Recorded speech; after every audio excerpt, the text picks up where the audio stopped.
Assalamualaikum warahmatullahi wabarakatuh. Kembali kita ketemu di channel kita, CMS Channel ya. Kali ini kita sedang garap bit injeksi ya, atau bit F1 injection. Ini kita lagi garap penggantian buring ya, buring baru. Tapi bukan gitu yang kita akan bahas. Di sini saya akan sedikit bercerita mengenai masalah sensor ya, sensor sensor TPS, sensor IASV atau idle air control valve, idle air control valve atau IACV, atau bahasa kasarnya yang biasa kita sebut sensor langsam ya. Jadi kita mulai dari sensor langsam, kita sebut saja sensor langsam ya. Jadi sensor IACV ini berfungsi sebagai katup pengatur udara ya saat mesin dalam kondisi dingin atau langsam. Sensor ini sama halnya dengan cara kerjanya cuk otomatis ya. Ini fungsi dari sensor ini. Jadi inti dari sensor ini membuat cairan udara dan bahan bakar jadi kaya supaya mesin saat kondisi dingin gampang hidup atau gampang kita nyalakan melalui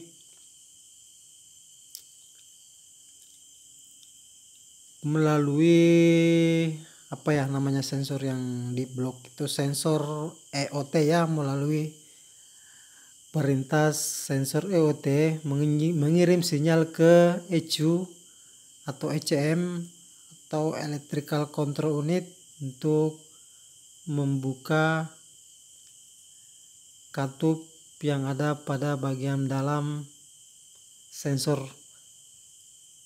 IACV ini, sehingga saat kita nyalakan mesin saat pagi hari maka gampang hidup karena udara yang masuk ke ruang bakar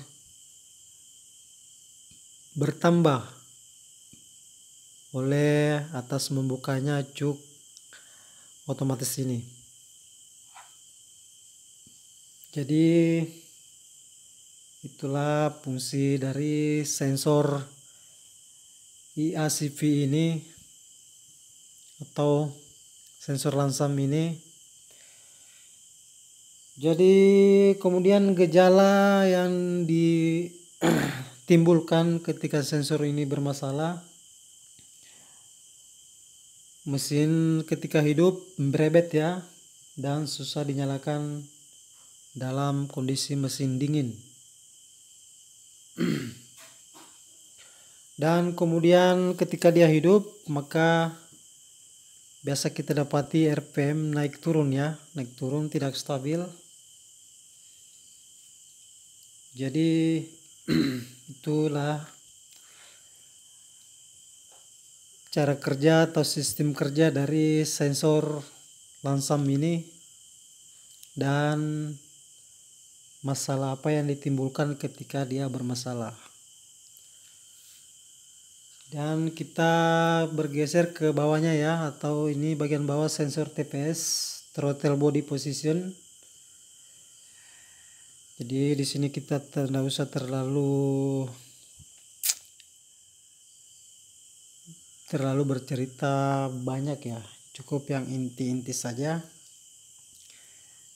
ini ya, sensor TPS, throttle body position. Jadi fungsi dari sensor TPS ini adalah mendeteksi adanya perubahan atau pergeseran throttle gas. Jadi sensor ini bertugas untuk memastikan throttle gas pada posisi atau sudut, bukan gas tertentu. Jadi maka di sini secara otomatis apabila terjadi pergeseran, maka sensor akan mengirim sinyal ke ECU ya, ECU atau ECM. Jadi setelah sinyal tersebut dikirim ke ECU atau ECM,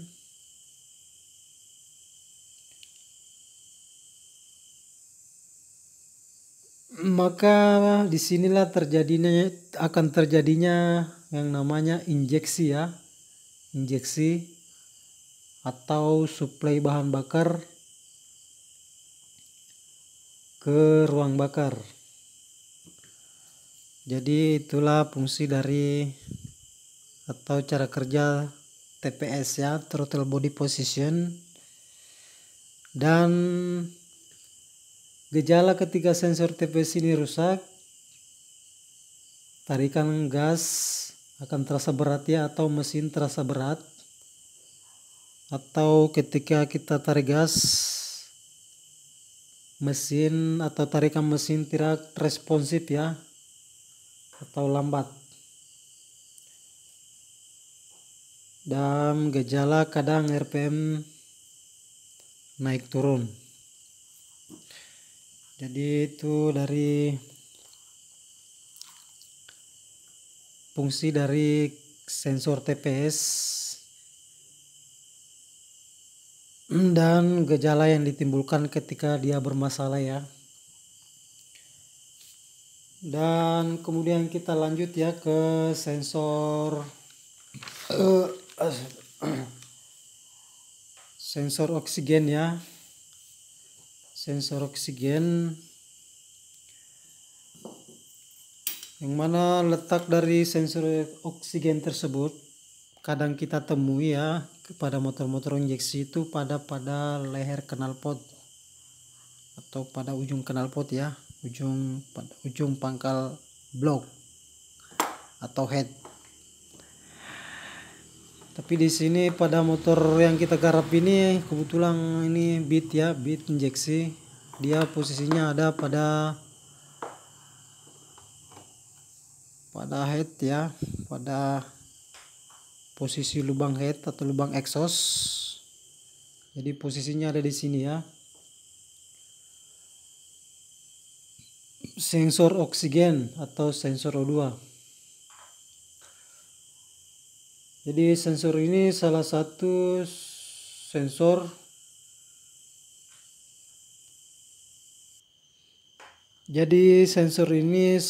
sensor yang diperhitungkan oleh ECU ya atau ECM.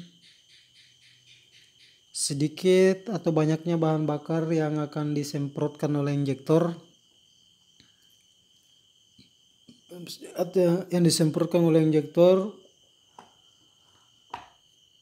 melalui sinyal yang dikirim ke ECU atau ECM dari sensor oksigen ini ya.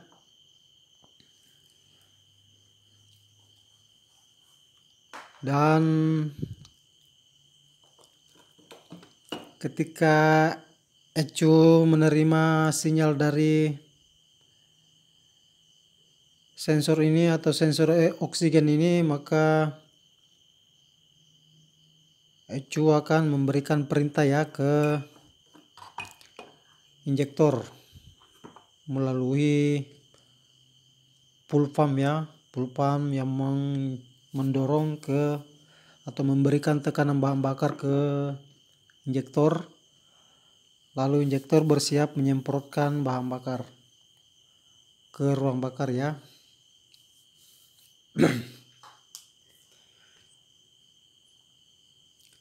Jadi ketika sensor ini bermasalah ya, gejala apa saja yang biasa ditimbulkan ketika sensor ini bermasalah.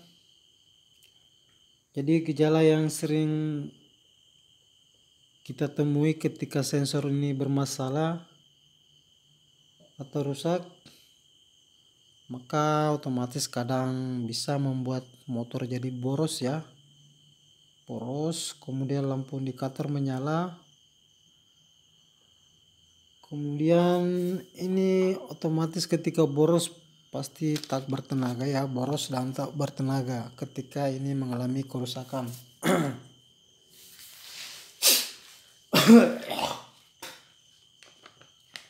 Jadi itulah fungsi dari sensor oksigen ya. Sensor oksigen, sebagaimana kita ketahui di dalam mesin injeksi itu sensor berkaitan satu sama dengan yang lain. Kemudian disimpulkan di ECU atau ECM atau sebagai otak pengoperasional dalam pembakaran. Kemudian kita lanjut ke sensor EOT ya, atau engine temperature oil. Engine oil temperature. Jadi pada mesin ini yang kita garap ini posisinya ada pada head ya.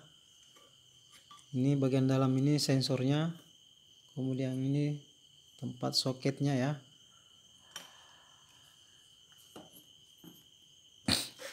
Jadi fungsi dari sensor EOT ini sebagai pendeteksi terjadinya perubahan suhu ya, suhu di dalam mesin.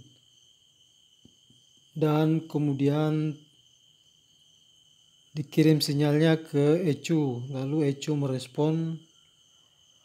Kemudian hasil pembacaannya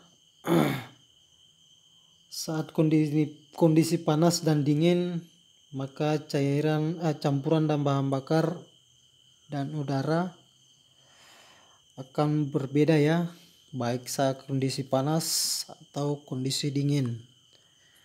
Jadi ini yang menentukan campuran atau suplai bahan bakar masuk ke ruang bakar. Ini yang membaca saat kondisi mesin sekian bahan bakar yang disemprotkan ke ruang bakar.